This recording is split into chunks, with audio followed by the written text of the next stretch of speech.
All right, let's make a formal introduction for our listeners. Good afternoon, guys. My name is Claudia. I'm calling you from Washington, D.C., from the studios in Fairfax City. We're very humble, grateful that Ulf and Anja accepted our invitation to our show. Hey, guys, welcome to the show, man. Thank you. No problem. Let's go back to the beginning. Were any of you born like in a musical family? How old were you when you perhaps began taking, I don't know, guitar lesson or piano lessons when you were a little kid? Yeah, you can. Anyone can answer. Don't. Yeah, I don't know if I were born in a typical musical family, but we were always listening a lot to music, and my grandmother and grandfather was into music, singing, but at home it was more of playing records and dancing every Friday. And then when I was maybe 12, 13, with my friends, we started playing music with guitars and singing and making songs. And then we started a band like when we were 14, maybe 13, 14. And continued from there. And then my sister, she was a DJ playing a lot of hip hop in the basement. And she lived in London for many years, so I traveled there and went to clubs when I was quite young. And so a lot of different inspirations, like from classical and jazz from my grandfather, more 80s, 90s music from my father, and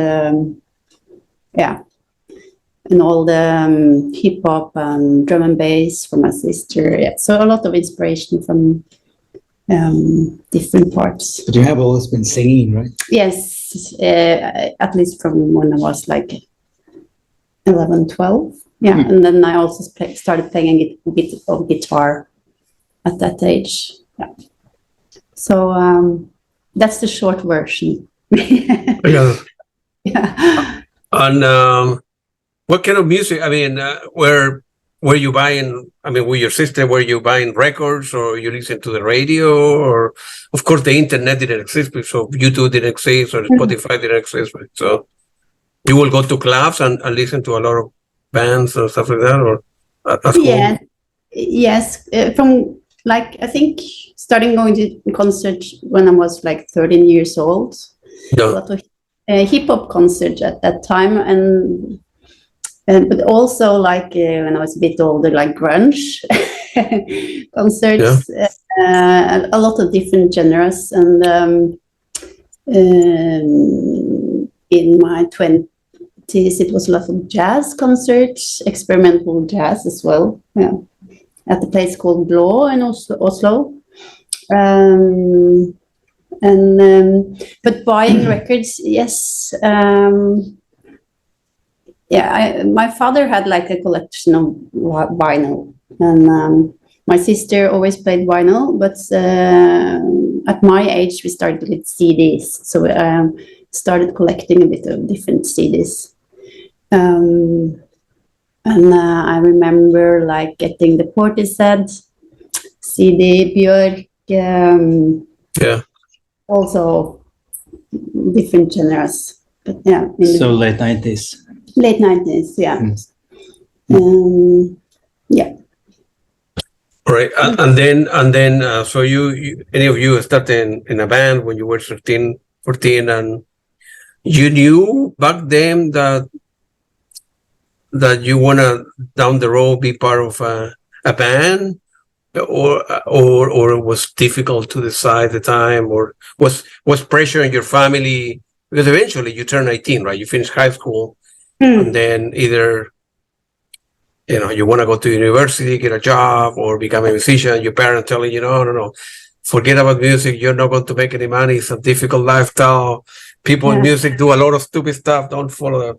Just get married, go to university, get married, have babies, or whatever. or you were able to do whatever you wanted to do in your life.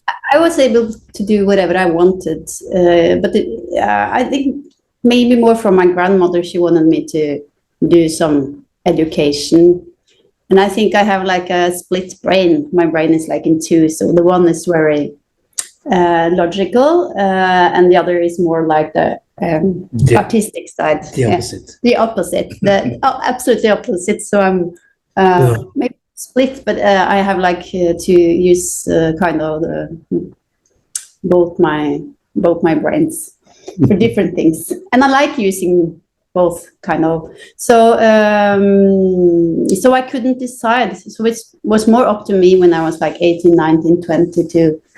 I didn't want to choose. I wanted to do things that were more education. Like I started studying astronomics at the point at the stage, and but at the same time doing music all the time. So and that was my own show. It was no one that made me do that. It was like my own decision.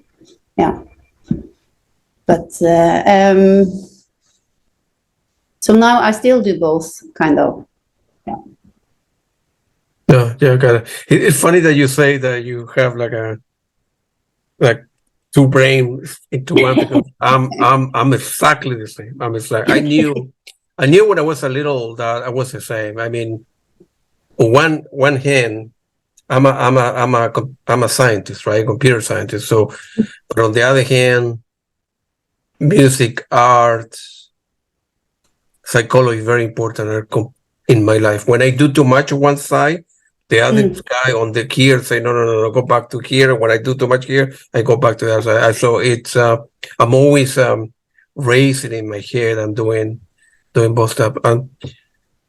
You got to do what you got to do. I mean, there's nothing wrong with that. Some people have the capacity, I suppose, to do one more thing, and you got to explore all your stuff. It's your life, and you got to don't be irresponsible, but do a lot of things in your life. And that's what I have tried to do, with music. Although, like I said before, I don't play any instrument. I don't know how to read music. I'm not interested in learning how to do it. Just listen to music for 2-3 hours a day, 50 years or so. And see so many concerts here for jazz, from rock, from pop, a lot of different things, different type of music are appealing to me. There's some style that I don't like, but music is beautiful, give you a lot of satisfaction, at least to me, especially seeing a band live. Yes. Like I went to a concert last night. I'm seeing another band tonight, 2 next week, and so on. Being in front of a band that you know the song, they're going to be different, shorter, longer. The energy of the crowd, it is unbelievable to me. So don't you often get disappointed? Because the bands are different. Songs or the sound, because just to elaborate, I think quite often I get disappointed because it's not as good as on record. I'm very conscious about that stuff, right? So if I wanted to listen to the record, I stay home, right? Because I have, between vinyl, CDs, and Blu-ray, I have about 10,000, right? But I know it's going to be different, and I like it. There's going to be a different version, maybe in the record, a particular track that I like, maybe 3 minutes or so, and then a concert would be 4 or 5 minutes or 2.5 minutes, and maybe the members too have died or they went to another fan and so forth. But still the essence is the same, and I like it. Just live music, right? For example, they start with Peter Gabriel, right? He's doing the I.O. tour, which is very different. This sounds very different from the stuff that we have done before, right? And of course, he would play some of the old songs, and I like it. I mean, I'm very happy just being in front of a band where you like the music. The energy of the crowd, people going crazy. You drink a couple beers, and I'm happy. I'm I'm flying to another space out there, and then I drive. Huh? I mean, I agree with you. I'm very seldom disappointed in concerts. I feel like the interaction is very important, and I always get a bit starstruck in concerts because you see the people in real life. Yeah. Something different. I love listening to the original songs on the CDs and vinyls, but it's something else happens in concerts usually. It's like more, it's something different. And then when I come back home, right, like last night, right, I was here around 11 p.m. and the song keep on playing in my head. It's hard to fall asleep after that because you're wired. And then this morning, I got, get up at 6 o'clock or whatever, get my coffee, and the song's still in my head. And I talk to myself, okay, now gotta concentrate the interview. And a good example, for example, would be High as a Kite, right? High as a Kite, I really like the band. I like the old stuff, right? The new stuff, the new last two albums are very different, and they don't play all the old stuff anymore. And I never seen High as a Kite live because they play a lot of Norway, some show in the UK and stuff like that, but they don't come to the United States. So we're looking forward to flying to a country one day and see them live, and hopefully meeting the band after the show, take a picture. That for me is very important. It's that's more important than I don't know, winning the Nobel Prize or something. That doesn't interest me at all. So, though I have several college degrees and I teach stuff like that, there, like I told before, there's some part of me that I want to be a scientist, make a lot of money, travel the world, I don't know, be famous, be happy, whatever. But the other side of me, no, that's stupid stuff. Music is important. Art is important. Help people out is important. We live in crazy time. Look at the world in Ukraine. Have been going on for a year. How difficult it is to stop this Putin guy. If all the country get together, no, this needs to stop. If I were a politician, I would be very dangerous because I will make things happen. If I'm the president of the United States, I will fly to Europe tomorrow morning. I will talk to NATO, every country in Europe, and say, we need to stop the guy. It's not so difficult to do. I will put economic pressure, but very difficult economic pressure. I will talk to any member of, in Europe, any European country, and then, put a stop this guy. It's easy for me to say because I'm not the position. How in the world, man? It's crazy, So how many people are dying all over the world of hunger, and here in the United States, we have people that have owned billions of dollars. Billions of dollars, they don't know what to do with the money, On the other hand, if God exists, it is a crazy world that we live in, maybe we'll kill one another and then we'll disappear as human species in 50 years, no more music. Hopefully the internet will be up and people will listen to this. We live in crazy time, and I want to be a pacifist and then help people out, All right. Do you remember the first time your parents heard you singing and saw the talent that you have? No. No, I can't remember that. No, probably a concert, with my first band, but I can't remember when that was. So, but you knew that you wanted to be singing and be in front of stage, and no, I don't think I knew. It just happened. We were like childhood friends. And my one friend, Anja, she was very good at guitar. And my other friend, Marte, she her father was always like playing guitars, and we were singing a lot of Beatles songs, like from the age of like 10, 11, 12. So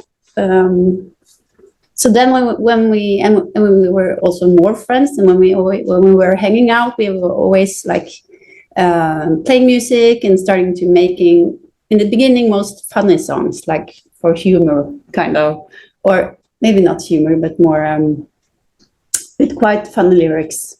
And then after a couple of years, we decided to start this band with only girls. So we got a very cool drummer from the school I was going to. And then we started like this band. And then, you know, things just happen. You don't always plan for it, or think that, or plan that you're going to stand on a stage one day. It just like naturally evolves. So yeah, it started with this, my friends in this band. Yeah, in the beginning. But what was your main feeling? That you wanted to have the attention, or that you wanted to sing? Because it's two different things, isn't it? Yeah, Yeah. it's two different things. One was making. We were very making music was very important, kind of from the beginning, and it wasn't like the attention. I think mostly, as I remember it, it wasn't the attention. It was more that we had a lot of fun making music and playing music, and we had with this band. It was called the Chambermaids. Or actually, I think it's like pronounced chambermaids, but we were Norwegian, so we pronounced it a bit different. Chambermaids. But we were very, didn't want to do typical things, so we did everything very difficult, much more difficult than we were able to play. And we didn't want to make love songs. We were always like making lyrics that wasn't love songs. So I don't think we did it for fame. I think we mostly did it for, it was kind of our way to be young and having fun, mostly. And then,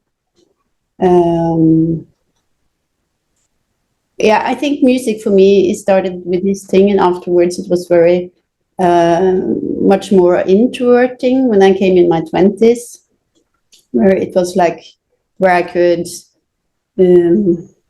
work with myself, my feelings, like these things. And always the process of making music is like very therapeutical, in a way for me. So I'm like very addicted to it, more than like finishing stuff. So I think, and just being in the states of making the creative process is very addictive. It's like my kind of zen, I would say. Where it's not like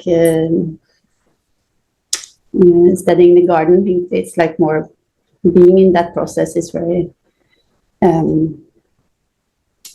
but wanting to be famous, probably there's been something about that during the years as well, but mostly it's about just doing music, being in music, making music. Yeah. It's I could say a lot about several of these things, but you know, must remember there's one thing about Norway. It's a very small country, so I guess dreaming about being famous in Norway is not the same as in the USA, right?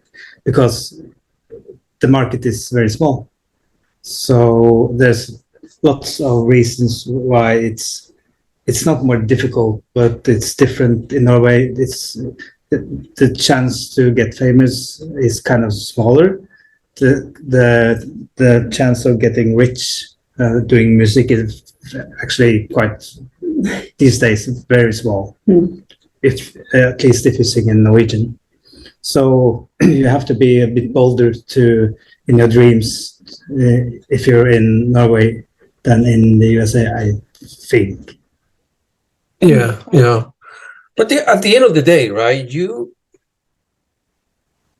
gotta do what you gotta do, right? If inside your head you wanted to do that, you wanted to do pursue music, and you start, you have no choice basically, right? So you wake up in the morning, man, I like music. You put in my microphone, and I'm not that bad singing with my friends, and then, well, maybe I'm introvert or very extrovert. Well, you have two options: either you do it or you don't, right? And then you talk a lot of, when you write the lyrics, you talk some fake, some fiction, right? Hey, I broke up with my boyfriend. His name is Johnny. Whatever. You don't want to say that, so but you need to open up. You need to open up, open yourself, and you write lyrics that are a little bit generic, but inside your head, yeah, you're talking about that guy that broke your heart, or whatever it is, right? And you have no options, so you gotta do it. It's two things. You have to tell yourself it's worthwhile, because a lot of people around you would tell you that, why do you spend time doing this when you can earn money, or you could go out with your friends? Because I've been making music myself for like 30 years now, and I've spent so much time on my own, sitting in somewhere while everybody else were having a good time out on town or something. And that's so it's you have to convince yourself that it's worthwhile. And also you have to be 110% all the time, at least if you are if you want to make something good. Yeah, absolutely. There was the same for when I began interviewing people and I started calling people during the pandemic. A lot of people say, "Hey, nobody will listen to you. You have a lot of music, music, but you have an accent in English, and people will not reply to you." And 500 interviews 2 years later, and still going and going and going. And I don't.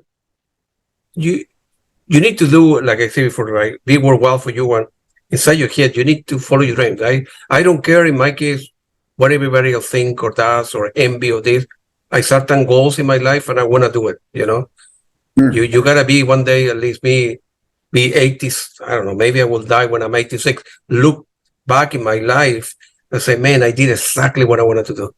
I don't want to be all say, man, why I didn't do that stuff? Why I didn't follow that dream? No.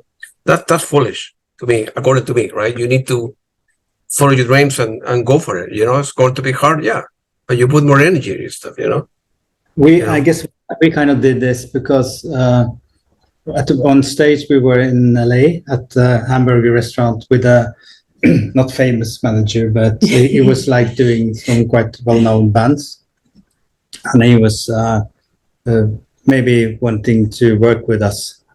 And at one point he said, "So when are you moving over?" And we were looking at each other, just what do you mean?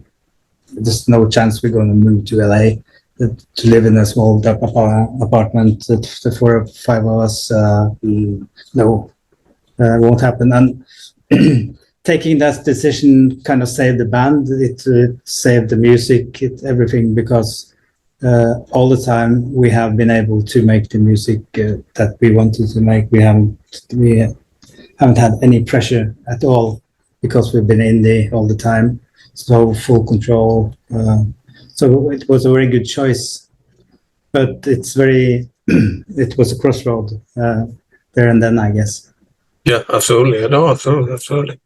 I think the band was you, Ulf and Jo Bake formed the band in 2000, right? At the time, you were like a more instrumental and sample vocal voice project, that type of project. Is that correct? Yeah. Yeah, we made me and Jo made some tracks, and then we met Anja, and she did a Beatles cover with her then boyfriend, his band, or just... Yeah, it was his band, but actually it was more... you. So I heard this, and then I always wanted to make a cover of Blue Monday, New Order song, and Anja came in, just did it. I'm not sure if she even heard this song, but she just did it, and then that's more or less what came on tape on the record. So that's why we didn't do much more instrumental music. Yeah. And then I think a year later, you end up picking. You guys didn't have a name, right? So in 2002, the band chose the name Flunk, and after the right, like you say, the cover of the New Order Blue Anthem, which is very good. What was the name of the decision of picking that particular name as for the band name? Calling it Flunk, you mean? Yeah, yeah. I know it's because I'm a huge Kurt Cobain Nirvana fan. I used to, still am, but it's kind of in the Nirvana school. It's the opposite of bragging, So yeah. It's also very Norwegian. Norwegian is very. It's like Norwegian social culture. You shouldn't brag. No, that's true. That's true. So it's a combination of Nirvana, Kurt Cobain, and very Norwegian social culture. Yeah, I guess so. Yeah. You're talking yourself down. It's a way to do it, but it feels better than wearing a crown and this red cape. Yeah. Here in the United States, people are the opposite. Yes, we know. Right, like me too, probably sometimes talk to my people. Yeah, people in the every time that I interview someone from the UK, for example, they're very humble, they're very quiet. It's they don't talk that much about themselves. So that's why I sort of became a psychologist in music, because I want to get some information out of them, and they're very introvert. They're quiet, they're reserved. They don't right here in the United States. People are very different, so it's a different culture. But you gotta tell the truth, right? So if you're famous in what you do, it's nothing wrong. You're not going to say that people are famous, but say that people like my music. We have done well with playing here and there, and you can infer that the people are kind of famous. And the first track with was very good. I think it was released in a Beatservice record in the winter 2012, and then I think you called the attention of a manager at the time, right? And then you end up releasing your first album, right? In the States, I mean. Oh. No. For the beginning of the first album, right? That track, right? When you finish Sleepyhead Only for Sleepyhead Only. I mean that particular track, right? The one that called the attention, I think, from a record label or a manager, right? And then they decided to perhaps help you, or you didn't have a record at the time, which is very unusual. Most of the time bands need to present a lot of material before any record label approach you and say, man, we want to sign you up for our record, right? In your case was, you guys got lucky, I suppose, at the beginning, right, with that particular track, right? Yeah, I guess. And this is not to brag, but I had already made I think 3 or 4 albums with the Norwegian language pop thing. Yeah. So I had at least one top 3 hit in Norway with this band before Flunk. So I guess this could explain that there was an interest in what I was doing before we had an album ready. Yeah. And then 2 years later came Morning Star, the second album, right? Where you was getting some traction. Were you able to, after the second, were you play some clubs, some small venues, coffee shop in your country, where your music was playing? Is there radios in your country that they try to help the local bands and play your music, or instead of more American, or there wasn't any help? And the truth is, we had some good reviews, but in the music press, we had some really bad reviews on Sleepyheads in Norway. Really? So, Yeah. Or it like was from this was like on the top and on the bottom. Oh, okay. And it was kind of strange because at the same time we had very good reviews in the UK. Yeah. For the album.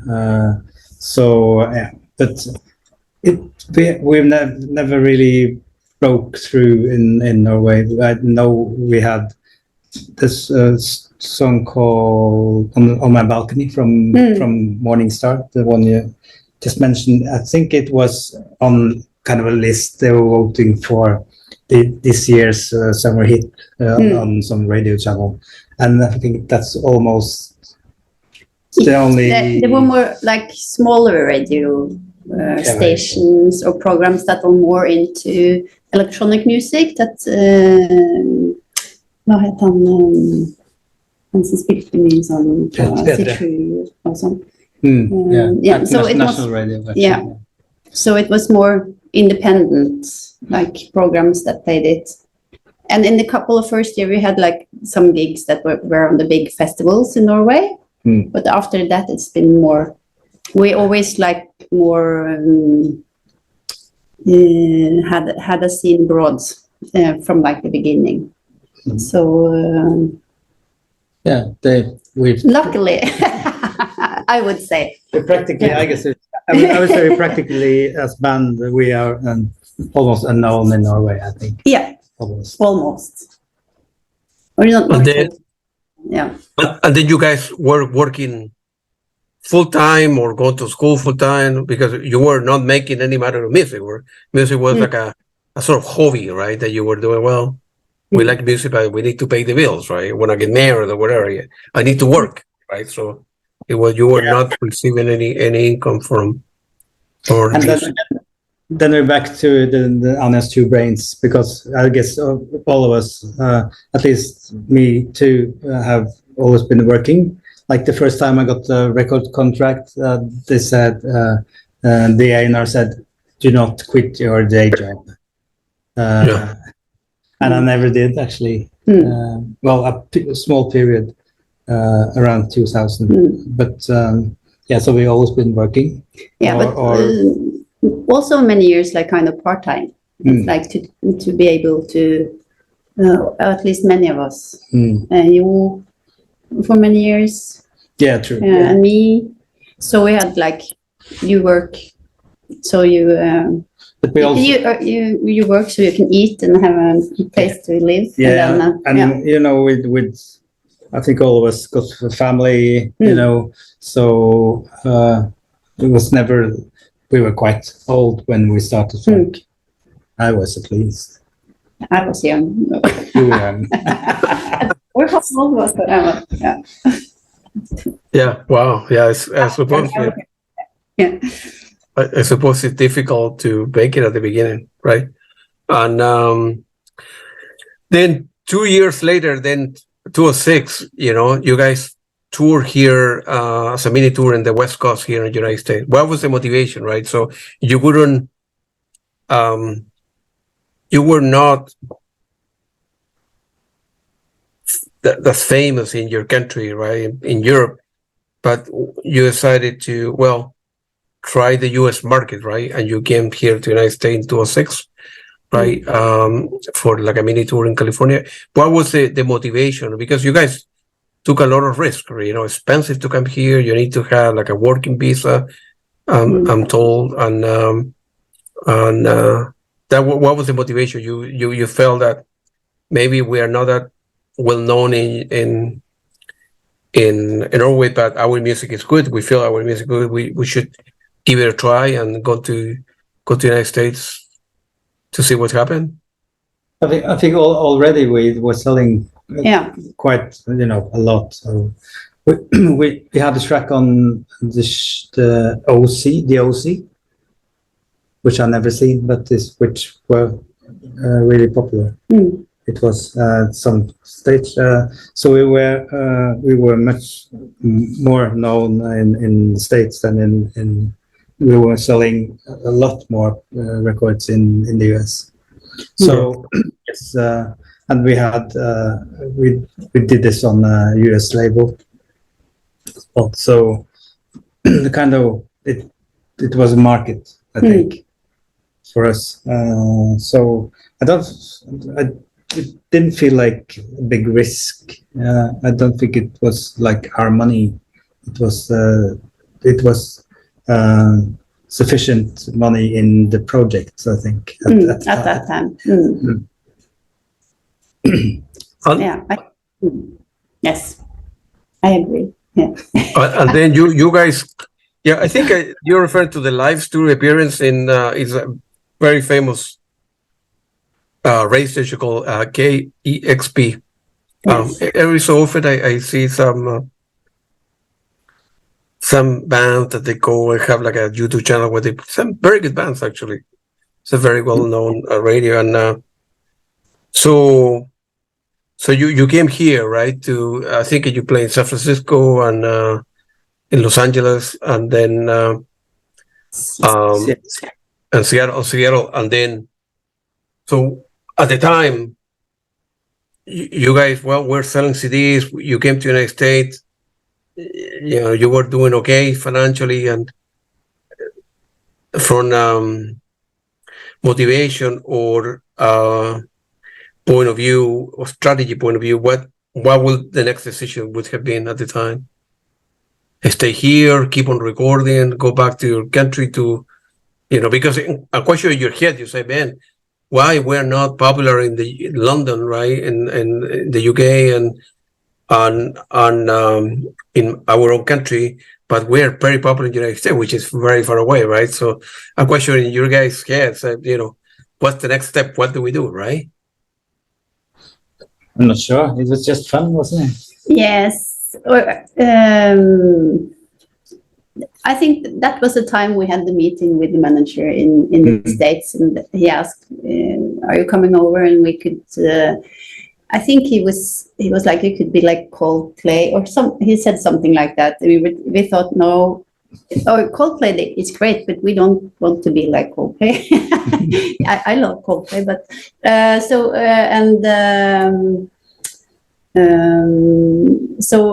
we said no. We were going back home, making our own music, and at that time we also played in UK. Didn't we? It was never. We just wanted to. Yeah. I'm not sure. We didn't have any plans at all. We didn't have. We haven't been planning a lot. We're very bad at planning. There's no strategy. Very good at lists, but very bad at planning. Yeah. And then a little bit later, you end up releasing your next album, Personal Stereo, in 2007. Where you becoming more popular in your own country as well, or no, even that? No, really? Wow, very strange. Yes. Your music is very good, man. And was it which 6-7 times that on Personal Stereo and then Morning Star? Yeah, or at least then it was one song from Morning Star was a bit popular with with the boss at the most famous radio station, I remember. But what was happening at this around these years? We played our first show concert in Turkey, and Turkey, for some reason, Istanbul is the one city in the world where we are most popular on streaming. So we have played there not every year, but a lot of times since, and we have. It's kind of the place where we get most people. The fans are really, really dedicated. So this was